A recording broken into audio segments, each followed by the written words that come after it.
It's a bit more confusing than usual if you want to try to watch any of the nominated films. CNN's David Daniel has your viewing guide. Please call me Mank. Mank. Mank. Mank. Mank. Netflix has the most Oscar nominations, led by Mank, up for 10 Academy Awards, including Best Picture, Best Actor for Gary Oldman, and Best Supporting Actress for Amanda Seyfried.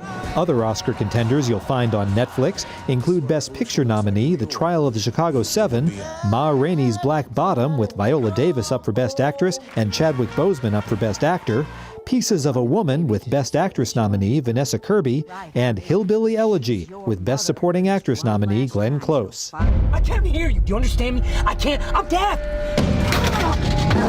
I'm deaf. Amazon's top nominee is Sound of Metal, up for 6 Oscars, including Best Picture, Best Actor for Riz Ahmed, and Best Supporting Actor for Paul Raci. Amazon is also where you'll find News of the World with 4 Oscar nominations, One Night in Miami with 3, including Best Supporting Actor for Leslie Odom Jr., and Best Supporting Actress nominee Maria Bakalova in Borat's subsequent movie film. Oh, he's gonna come right through the glass. My dad used to say, what's remembered lives. You'll find 2 Best Actress nominees on Hulu. Frances McDormand in Nomadland, which is also up for Best Picture and 4 other Oscars, and Andra Day in The U.S. vs. Billie Holiday. Grandma smells like Korea. Yeah. 2 Best Picture nominees are on video-on-demand platforms. Minari with Best Actor nominee Stephen Yeun and Best Supporting Actress nominee Yoon Yoo-jung, and Best Actress nominee Carey Mulligan in Promising Young Woman, which is also out on Blu-ray and DVD. We can heal this whole city. You ain't tell me it was gonna be like this. These ain't no terrorists. You can even find 2 Best Picture nominees in theaters. Judas and the Black Messiah, featuring Best Supporting Actor nominees Daniel Kaluuya and Lakeith Stanfield, and Best Actor nominee Anthony Hopkins and Best Supporting Actress nominee Olivia Colman in The Father. In Hollywood, I'm David Daniel. Oh, so many choices. Yeah, a lot of good movies. Yeah. What do you think the odds are that Mike and Fiona have some sort of drink that's green? Oh, well, I bet you they have some green food, too. We'll be, yeah. Definitely for celebrating St. Patrick's Day today. And we are going to tell you how you can win this custom cake right over here, because Allie Olkeen from Cakes by Tori Elizabeth joins us. And she makes these beautiful cakes. She's been on the show before, and okay, if we can't do something like that, but even you're going to teach us how to make little tiny cupcakes like that, and Yes. you got a secret too for decorating. Yeah, we're just using household items that if you don't have the right supplies, and we can do kind of the same look with just things that you have at home. Okay, this is one of the piping tips to make all the little grass, and those are little green sprinkles, or maybe even some coconut or something like that. Yeah, so if you don't use. have the piping tips to use, you can substitute with sprinkles. Yeah, so we're going to tell you that, and again, how you can win that cake right over there. All right. You think of Irish, and oh, nothing like a good Irish stew. Beef Lovin' Texans is going to be here, and we are going to be making an Irish stew, and maybe wash it down with that too. Yes, raise a glass and celebrate St. Patrick's Day. We pour some whiskey drinks with Tullamore Dew. Ooh, and they are tasty. Okay, something nice and sweet. How about a whoopie pie? Jen is going to be teaching us how to make a kind of an Irish version of a whoopie pie, and that looks absolutely delicious. And we have a whoopie pie expert there as well. And a quick and easy shamrock craft that you can do with the kids. Yes, indeed. That and a whole lot more. And I'll tell you, it's another beautiful day down here at Market Square, and we're wearing the green, so we're not going to get pinched today. It's coming up on SA Live.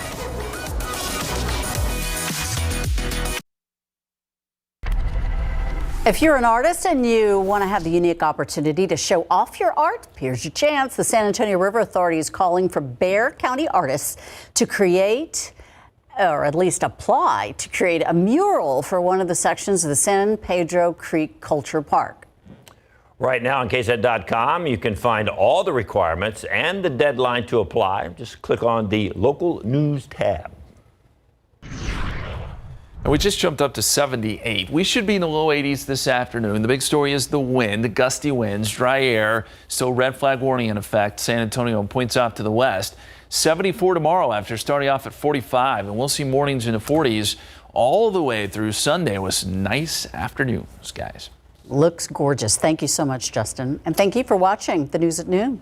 This is one of those St. Patty's Day shows on SA Live where you can have your cake and eat it too.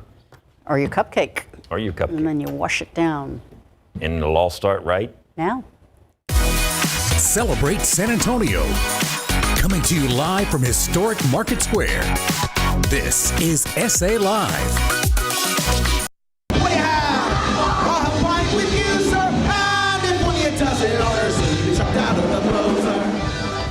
Hello and happy St. Patty's Day. We are getting the party started with the Nagans, and you're going to get a full performance from them coming up in just a couple of minutes. It is an absolutely gorgeous, gorgeous day to be outside here. Happy Wednesday. I'm Mike Osterhage. Yes, and I'm Fiona Gorstiza, and we're all a little Irish today. And do you know why we wear green on St. Patrick's Day?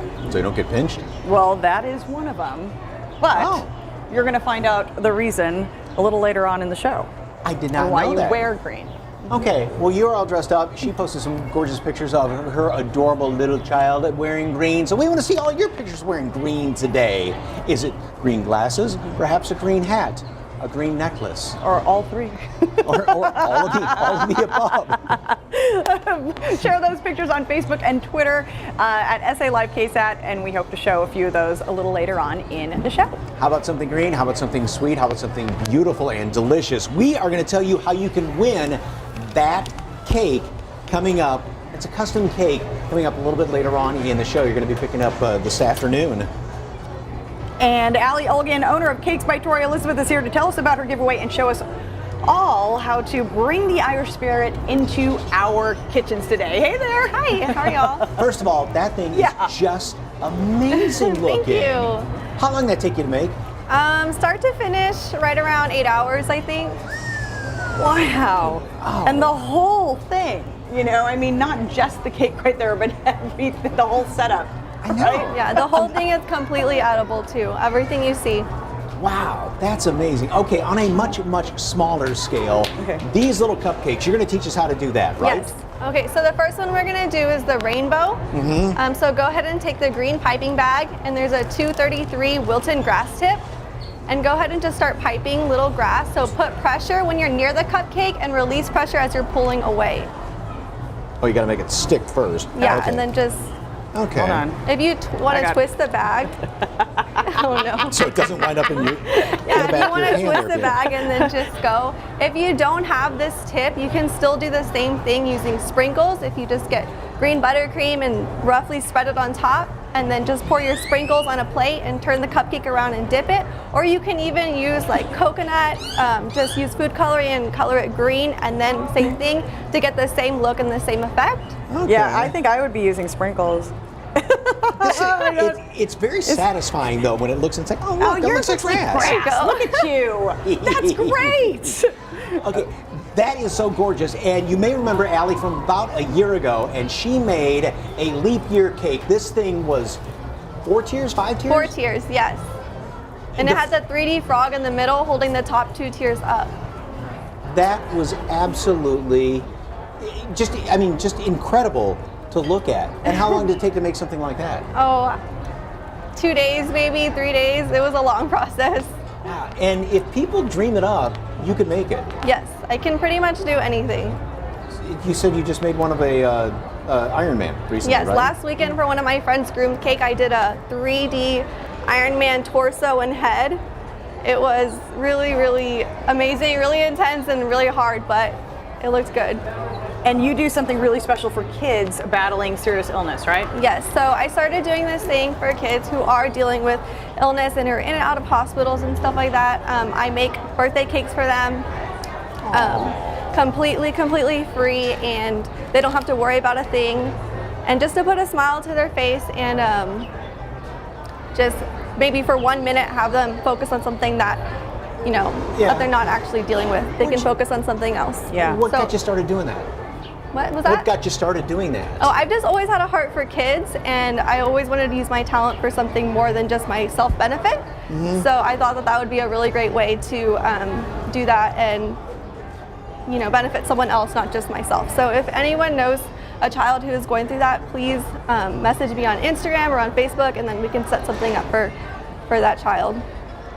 So yeah, okay, after you already got it, after y'all do the clouds, y'all can go ahead and just put the little rainbow in. And then if you want to put some buttercream right on the top of the Rolo and sprinkle some gold sequins. Okay. So that they can stick, and then just put it on the grass. And like we were talking about, as far as just, using things around the house, we got the little sour thingy here for the rainbow. Yeah, the airhead and extreme. Rolos, and again, get creative with it, right? Yes. Okay, absolutely. you recently got married. Congratulations. Thank you. Just a couple of months ago, and everything that a bride goes through in preparing for a wedding, you made your own wedding cake. I did. My wedding cake was 8 tiers. And I really wanted to create this look, but I obviously didn't have the time to do it before my wedding, so I did the whole thing in foam so that I could just achieve the look that I want and do it myself. And then the groom's cake that I did ended up being edible, and that's what we cut and served to our guests. Wow. Oh my gosh. And that's not your first rodeo, though, making a wedding cake. No, my first wedding cake was when I was 16. And it was for my brother and my sister-in-law. They were getting married, and I had never had any really experience with cakes or anything like that. I just decided, I can do it, and I tried, and it ended up turning out really well. So that's when I realized, oh, okay, I probably have a career in this. Okay. And think about it, the couple, he does the baking, right. She does the decorating. Yes. And you have some Easter decorating kits too, right? Yeah, so I'm for Easter, I am doing cupcake boxes, and I'm also doing cookie kits. So they're available for pre-order until April 3rd. Look at how gorgeous that is. I don't want to eat those. Those are too pretty. Right? So if somebody wants to order a cake, about how far in advance do they need to get in touch with you? So 3 to 4 weeks would be ideal, just because I am a small business, so I do get booked pretty quickly. So I would recommend 3 to 4 weeks, just to ensure that I'm not already booked. Okay, and of course, tell folks how they can win that custom cake. So I'm doing this giveaway on Facebook and on Instagram. So if you just want to screenshot the post and then post it on your story and tag Cakes by Tori Elizabeth, I'm going to pick a winner at 4 p.m. today, and then I'll go ahead and message them location, pickup location, and pickup time. All right. Again, follow Allie on Instagram for details on how to win the St. Patrick's Day cottage cake. For a link to that and more information, just head to our website, salive.com, and click on the As Seen on SA Live tab.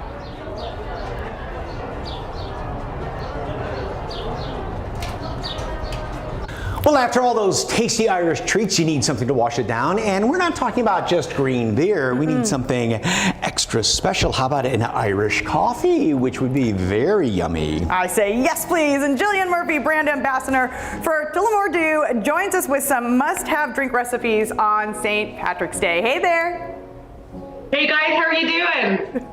Doing fantastic. We're about to do really well here in a little bit once we taste this. Tullamore Dew is just the classic Irish whiskey, right?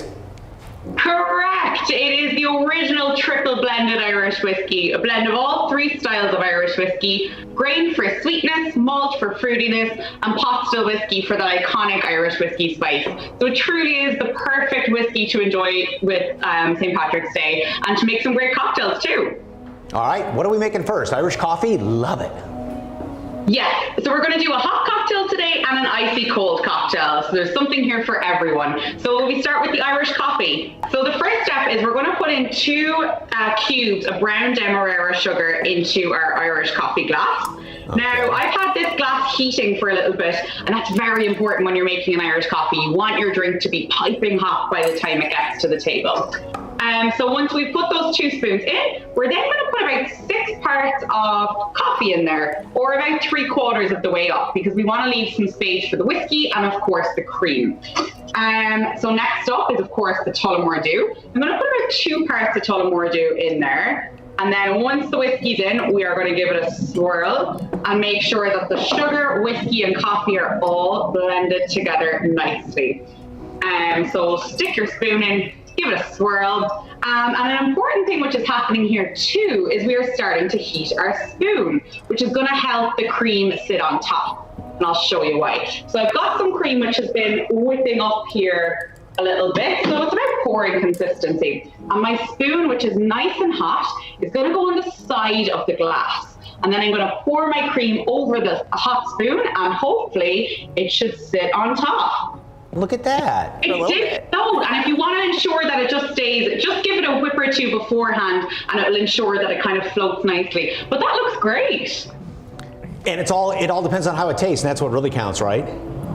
Right, so sláinte, let's do the taste test. Cheers. How is it? Yes. And instead of saying cheers, what's the Irish toast?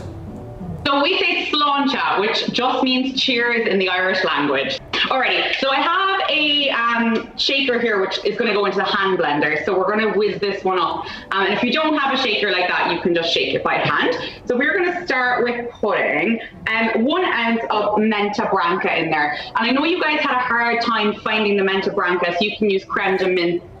That's what we have substituted with. Okay. Ooh, very green. Creme de menthe, right? Okay, yes. Next up, I'm going to put in 3/4 of an ounce of vanilla sugar syrup. In it goes. Next up, 2 ounces of Tullamore Dew, 2 parts of Tullamore Dew, straight into the shaker. I already have one in there. Just. All right. Not that I was counting. Damn, you are prepared. Oh, yes. And then we are going to go ahead and put in 3 heaped tablespoons of mint choc chip ice cream. So this is going to be our indulgent St. Patrick's Day dessert cocktail. So this is a cocktail and dessert all mixed together, basically. Exactly, and it's St. Patrick's Day, so we're treating ourselves. We need a little sweetness for the day that it is. Okay, so I'm going to put mine into this really loud hand blender for a second. So bear with me. How beautiful that looks. Ooh, look at You're that. super green. Great. Wow. Hey, before we go, really one quick bit of Irish trivia. What do you have for us? Okay. So, true or false? St. Patrick was not born in Ireland. I'll say true. True. St. Patrick was not born in Ireland. He was born in Wales. So even though he's synonymous with the Irish holiday, he actually originated in Wales. Great trivia, fantastic cocktails, and sláinte. Sláinte. For more great recipes like this, you can head on over to tullamoredew.com. We've got a whole array of cocktails up there for you to enjoy this St. Patrick's season.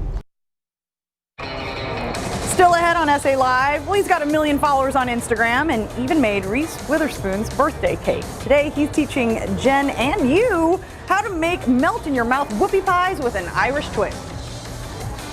Just in time for St. Patrick's Day, Beef Lovin' Texans is here with a great recipe for Irish stew. Ooh, I can't wait. And of course, it's got that secret ingredient. No, not beef broth, but something in this little bottle right here. We're going to show you that coming up.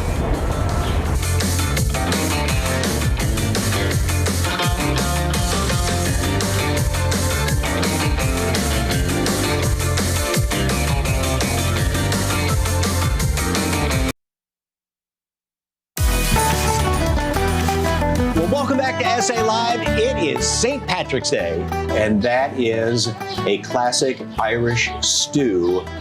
You could only smell this. It smells wonderful. Shailene McNeil, registered dietitian with Beef Lovin' Texas, joins us right now, and I am just in a little bit of heaven. Yo, we're in for some fun and some deliciousness. So what do we got going on here? We're gonna do an Irish beef and beer stew. Love this because, I love celebrating St. Patrick's Day anyway, but if you're a comfort food fan, you wanna cook during St. Patrick's Day and use some of these nice ingredients. So what we're gonna do here is we're starting off with the beef chuck. Love the beef chuck roast. Anytime I'm doing braising recipes, I love the beef chuck. It's so flavorful. Pretty inexpensive too. Inexpensive, tender once it's braised, and just delicious. What I've done here is I've already cut up about 1-inch squares. That's what you've got going in the pot, Mike. Okay. You are browning the beef braised chuck. Probably the most important step. It is so important because it brings out the browning flavor and it just makes that rich, beefy flavor that we know and love when we cook stew. And it also seals in the juices, so when you get that nice little brown on there, perfect. just like that. Yep, and once you do that, about 5 or 6 minutes on medium heat, just like you've got, go ahead and remove it. And then we're gonna save that and start adding in some of our stew ingredients. That's what makes stews really easy, because you just prep up the ingredients and you just dump and go. So while you're doing that, I'm gonna get some mushrooms, fresh garlic, and fresh onions. And we're gonna add that in. You see those brown bits of beef that are still in there? We're gonna leave those in there because that's just gonna add to that delicious flavor. So I'm gonna add in my mushrooms. I'm gonna add in my fresh onions, a little bit of fresh garlic. Oh, yum, yum, yum. Once this cooks down, 3 to 4 minutes or so, you see it's already starting to cook down. I'm gonna add the secret ingredient. We just have to, just for posterity's sake. We're gonna add in a really dark Irish beer, and that is just got flavors like coffee flavors, a little bit of sweetness, yum, and it's just gonna make that broth so rich and delicious. Bit of a tang to it too. Good old Guinness it stout. is just, it goes in with those vegetables and just delicious. Then I'm gonna add in a little bit of tomato paste and some dried thyme, and then what you're gonna do is add in some other secret ingredients, which are so traditional for Irish cooking, root vegetables. So we've got potatoes, of course. Potatoes is a root vegetable. These are the vegetables that grow beneath the ground. You've got some turnips there, and then you're gonna add in some parsnips. Parsnips are kind of like carrots, a sweet, but a little bit nuttier than that and spicier. They're really interesting. So we're gonna do that. You said to use the baby ones as far as I like using the baby turnips if you don't want it to be too bitter. Some people like that bitter flavor, and a bigger turnip is good for that. Let's add back in our beef, and then take that beef broth. Oh, that just looks scrumptious. We're gonna cover it up with your beef broth here. So just use as much beef broth as you need to kind of get that stew going and cover it all up. Then what you're gonna do is take it down to about medium heat, put the lid on it, and just let it simmer for about 2 hours. So you don't have to stick this in the oven, just do it on the stove. No, just do it right on the stove top. And these beef cubes, this chuck is gonna be fork tender. It is absolutely delicious. One of the things I love about an Irish beef stew is that thick sauce. So one of the tips, you're just gonna kind of cover that, let it simmer. You've got one already done for you there, and you can see at the last few minutes, turn the heat up, take the lid off, and let those starchy vegetables make your natural thick sauce. Oh, look at that. And you can even take a fork if you want and show how fork tender those beef braised cubes are. So delicious. Because of the starch in the potatoes and the root vegetables, you don't have to flour the beef and use that flour. That's right. That naturally just thickens it. You've got a nice balance. It's comfort food, but it's healthy carbs and that protein, iron, and zinc. Yeah. Now, cut by the fork. So delicious. It's just so tender. Corned beef, we've got all kinds of fun corned beef recipes too on Beef Loving Texans. One of the ones I love is a taco that has a fiery twist to it with a cabbage sauce. We've got a little Texas and Irish together. It's so yummy. What do you think? Could you just toss your commercial here? It's so delicious. It's hearty, it's comfort food, but it's nutritious. BeefLovingTexans.com. It's crusty bread. Great resource. Nice Guinness stout. You are all set. By the way, the alcohol does burn off. Yes, that's a good point. Beer, it's a pub recipe without the alcohol, so it's family friendly. If you want all of these fantastic recipes from Beef Loving Texans, everything you need to know, just go to SALive.com and click on the As Seen on SA Live tab. Shailene, as always, thank you so very much.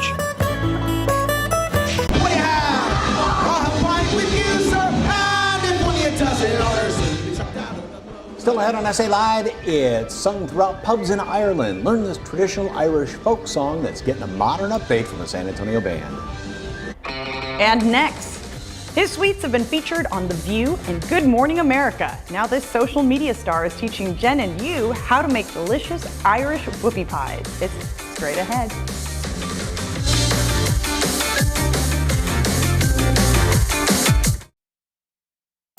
Well, you are in for a sweet treat today with an Irish twist, so fitting for St. Patrick's Day. And joining us to whip up a delicious recipe is John Cannell with Preppy Kitchen. Now, he has 1.2 million Instagram followers and has been featured on Good Morning America, The View, The Food Network, and many other shows and publications. So happy to have you on our show today. Welcome. Thank you so much for having me. I'm very excited for this recipe. Me too. So what exactly are we making? All right, so have you had whoopie pies before? Yes. Okay, so we're making whoopie pies, and if you don't know, they are the most amazing and easy melt in your mouth chocolate cake sandwiches filled with a Bailey's buttercream that you're gonna die for, and it's very holiday appropriate. Oh yes, I love the Bailey's part. Now I get the Irish twist. Okay, so where do we begin? Okay, I have all of my dry ingredients here. There's the flour, the baking soda powder, salt, and of course the cocoa powder. Just give it a quick whisk. You can sift it out because cocoa powder has lumps, and then we're gonna set that aside. Okay. We have butter and sugar that's creamed up, and here I have an egg, buttermilk, coffee, and I'm gonna add a 1/4 cup of Baileys to this. Ooh, yes. Now, if you wanna add more Baileys, can you? You can. Okay. I love that question. I was expecting, if you want to have no Baileys, I was like, you can use milk if you don't want to use Baileys, but yes, you can take away all the coffee and add all the Baileys if you feel like it. Okay, good to know. Asking for a friend, John, not for myself. Sure. So right now, we're gonna make a really easy batter by adding the dry and the wet ingredients in batches to our butter. So we're gonna run the mixer a little bit, add it in roughly thirds, doesn't have to be exact, and mix on low, otherwise you'll have a cocoa powder cloud all over the place. Yes, that just happened to me. So we're gonna add some of that in, add your dry ingredients a little bit more, and it's gonna be a bit messy. Don't worry about that. That's part of the fun of baking. But yes, your recipes are very detailed, and you come up with all of these, right? Yeah, we do a lot of recipe testing at home, and that's kind of the most fun part of baking. If you ask me, you get to test a ton of recipes, decide this needs a little bit more Baileys, that needs a little bit more Baileys. You can scrape the bowl down. This is basically done, but you wanna have a fudgy batter. Right now you can see on camera that I have a lot of unmixed butter at the bottom. And we don't want that. We want it to be a homogeneous mixture that's just come together. Here, your batter's probably just come together, and it's looking kind of like a cross between a cake and a cookie batter. All that delicious butter is really holding it together. Mm-hmm. And now we're ready to scoop it out. I see that you're ready already. I'm gonna onto a lined baking sheet. If you don't have a cookie scoop, just to show people at home, you can use 2 spoons and just spoon it out. It does not have to be in any way perfect because we're gonna fix it in a minute. Yes. I love that tip. You need a little bit of room to spread, but it's gonna be like negligible really. So just give them about 2 inches in between. Once you have a batch that's ready, you're gonna get a little bit of water, just dampen your fingers, and just put them into place. You know, they just need to be corralled a little bit because any edges that are really sticking out are gonna burn, and you want them to be kind of, you know, cookie shaped. I love this tip. This saved me. I tried making these last night, so I had some to be here on display, and this tip is amazing. It blew my mind how much it helps. It does help, and if you have circular cookie cutters at home, is my favorite kitchen accessory. Right after they come out of the oven, just whip them into shape and you can work them into a nice circle if they're a little bit oval shaped and you want them to look prettier. Into the oven, 375 for only 9 minutes. They might need an extra 30 seconds or 60 seconds, but they bake up super quick. So we're gonna set this aside, and then they're gonna look like these guys over here. Ta-da! It's like, and you could eat this plain and be a happy customer. Let me tell you, I did that yesterday. So good. So for the filling, John, before you show us, I have to show you my horrible batch that came out like this. Let me see what happened. I'm curious. So I showed John my sad filling, and coming up after the break, he will give us all the tips and tricks to get that perfect marshmallow filling. Stay with us.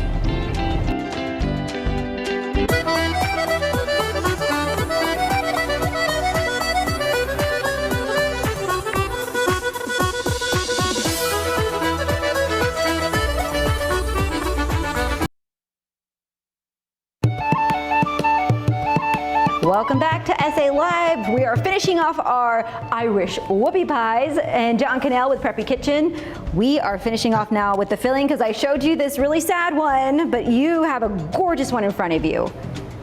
So this meringue is silky smooth, and what you're gonna do now is add 2 cups of butter, a tablespoon at a time. And think of this as like your me time. This is like you're wishing well, but instead of coins, you're using butter. So you're making a meringue fountain. We're gonna mix this on low, add your butter in a tablespoon at a time, and then we get to do the fun stuff, which is the Baileys and the vanilla. If it does get soupy, you said put it in the fridge for 5 minutes and then mix again, correct? Yeah, sometimes it's really hot outside and it's hot inside too, so it's just not cooling down. Pop it into the fridge for 5 minutes and then mix it up again, and like magic, it should be beautiful silky clouds ready to pipe. All right. And again, you can add as much Bailey's as you want to this even, right? So for here, I'm gonna say 1/4 cup of Bailey's is gonna have you just right. And once it's there, you can pipe it up or just smear it on. I'm using a big round piping tip. Okay. And we're just going to pipe it onto the edge. Look how delicious that looks already. Ooh, and then I love it.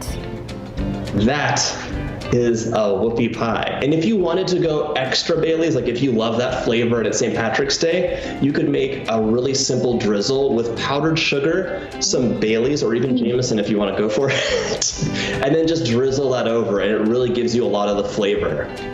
Oh, that sounds amazing. What a great recipe. And you have so many more. I'm going to take a bite here, but where can people find you on your social media? You can find me on @PreppyKitchen on Instagram and Preppy Kitchen on YouTube and all the rest as well, even TikTok.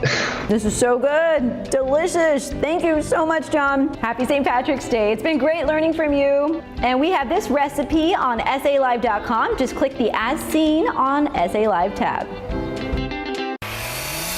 Next on SA Live, need a boost to your luck today? How about making your own shamrock? It's an easy project that you can do with the kids.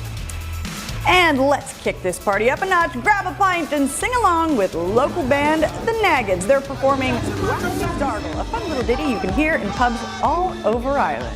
Launch up. What do you have? 1, 2, 3. Says my own one to your own. Go to Waxy Startle. Says your own one to my own. I haven't got a farthing. I will dance in my drum time to see a holy cardinal. But he wouldn't give me a half a crown when you're a Waxy Startle. What do you have? I'll have a pint with you, sir. And if one of you doesn't order, so you be chucked out of the poser.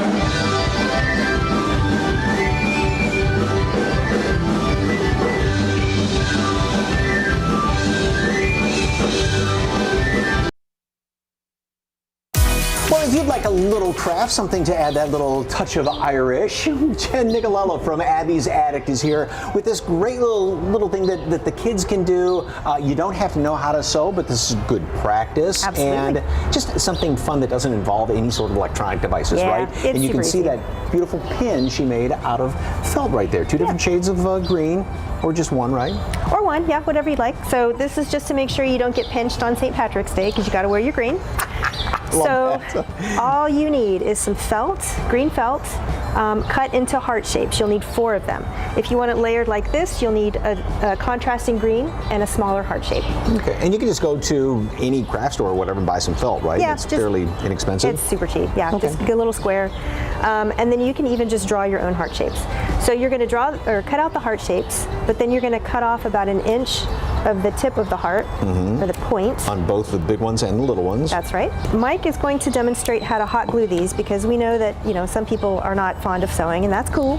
So hot glue is just a perfect substitute for this. And even doing hot glue like this and using scissors, because I know you are a big advocate, and I think about this whenever we're talking about it, about fine motor skills for kids and working with their fingers just to help with writing, with basically anything, right? Right. I mean, it's so important to develop those little tiny muscles for kids, because it actually helps them to write when they're actually writing. Try to get them off the screens and, you know, do something a little bit more dexterous. Okay, and then we're going to do what, fold it in half and then fold it up? So we're going to fold it back, and then we're going to fold the edges back to the middle. And then if you're going to glue it, you're going to glue each of those creases. So Okay. one on the back, One on the back, in the middle, right? And then fold it, and then fold those ends up to the middle crease. And with you can just put a couple of stitches through there. And actually, you always think of hot glue as being easier, but I think in this case it almost seems like the sewing is a little bit easier. Yeah, I'm afraid that, you know, people might burn their fingers on that one. But if you're sewing it, you do the same thing. You fold it back, fold the edges in, and then just stick your needle all the way through.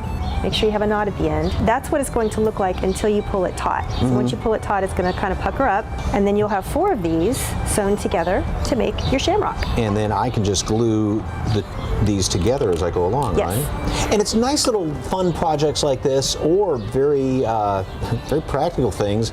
Even this little pouch that folks can learn how to make if they take classes. Yes, they absolutely can. This is a starter item. It's a beginner item, yeah, beginner project. Very easy. Amazing. It does take time. We always say, you know, sewing is not hard, but it just takes some time. So that does mean a little delayed gratification and a little patience with yourself, and just the, you know, understanding that mistakes are going to happen, and that's okay. But just think about it. When a button falls off, you don't have to take it to the tailor. You can just pull out needle and thread and sew it back on there. That's or right. even if you want to, you know, learn how to use a sewing machine and learn how to hem pants, and you teach all of that. We at your place, right? We certainly do. All of the things that you want to sew, we can teach all of that. Private lessons, classes that are already set. Look at how pretty that is. Yay. Very simple, and she did that in what, a matter of how long's the segment been? 3.5, 4 minutes. Yep. Something like that. So grab some felt, and you've got a website with other little craft ideas like this yes, on it we as do. well? Abby'sAtticSewingSchool.com. We have a YouTube channel. We're on Instagram and Facebook, and we can find all kinds of tutorials on there, plus our list of classes. And where are you located? We have 2 locations. One is on Culebra on the far west side, and the other one is at 281 and 1604. Okay. And by the way, if you need your sewing machine tuned up, she's the lady to do that. I can swear by that one down there, and it runs like a gem. So if you'd like more information on some of these crafts and Abby's Attic, just go to SALive.com and click on the As Seen on SA Live tab. So good seeing you, Jen. Thank you very much. Likewise, thank you. And happy St. Patrick's Day. Thank you. Happy St. Patrick's Day to you. Next on the show, grab a pint and put on your dancing shoes. A local band is putting their twist on traditional Irish folk song. You're getting a full performance by the Nagans next on SA Live. What do you have?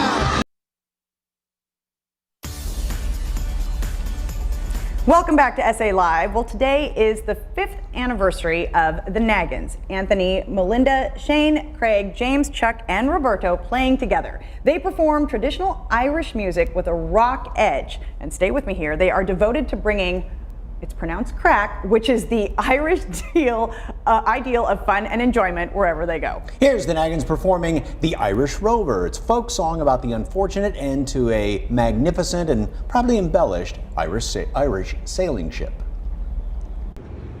1, 2, 3.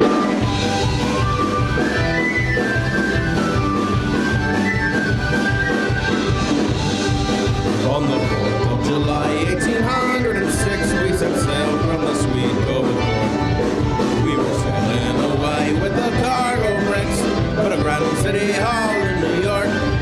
'Twas a wonderful craft, she was rigged fore and aft, and oh how the wild wind drove her. She's a federal blast, she had 27 masts, they called her the Irish Rover.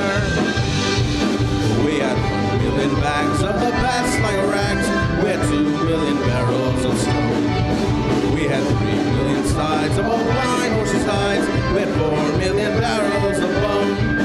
We had 5 million hogs, 6 million ducks, 7 million barrels of porter. We had 8 million bales of old nanny goat's tails in the hold of the Irish Rover.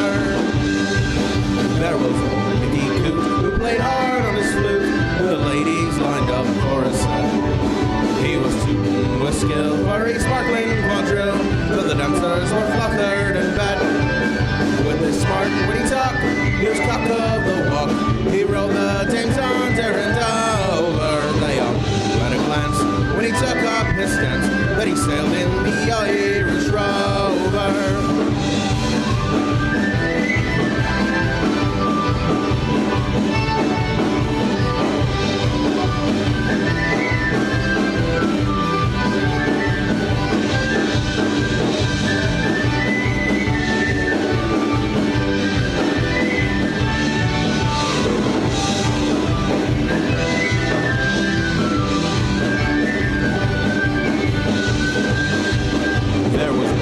McGee from the banks of the Lee.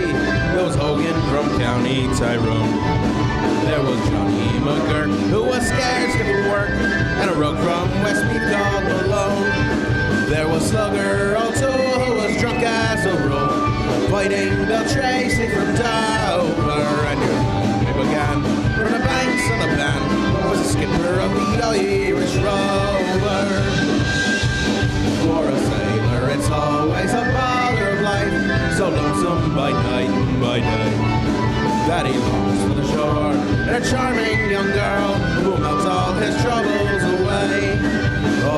boys on the route, stupid Jane and Stout, for him it's soon done and over. For the love of a maid, he is never afraid, but on sod of the Irish Rover.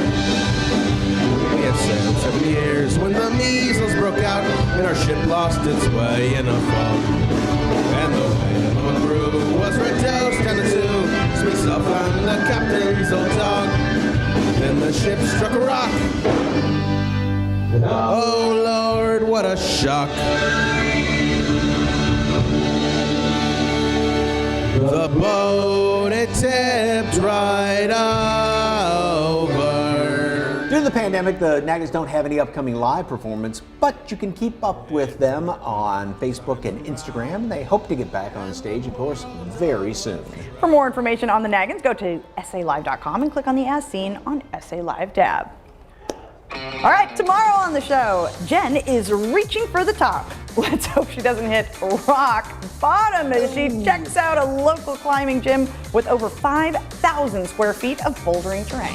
Plus, we make some healthy eats for Lent and talk about an upcoming outdoor food festival, that and a whole lot more. Tomorrow at 1 right here on SA Live.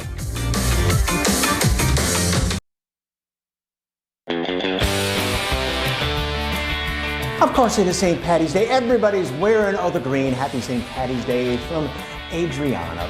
Beautiful. Aw, thanks for sending that, Monica. This is from Vianney with my dog Munchie. Happy St. Patrick's Day. Look at how cute in the green. Happy St. Patty's Stop Day. it. Oh my God. My beautiful granddaughter and I. Thank you, Deborah. Oh, that was adorable. I'm still waiting for you to jig us out. Your fast feet.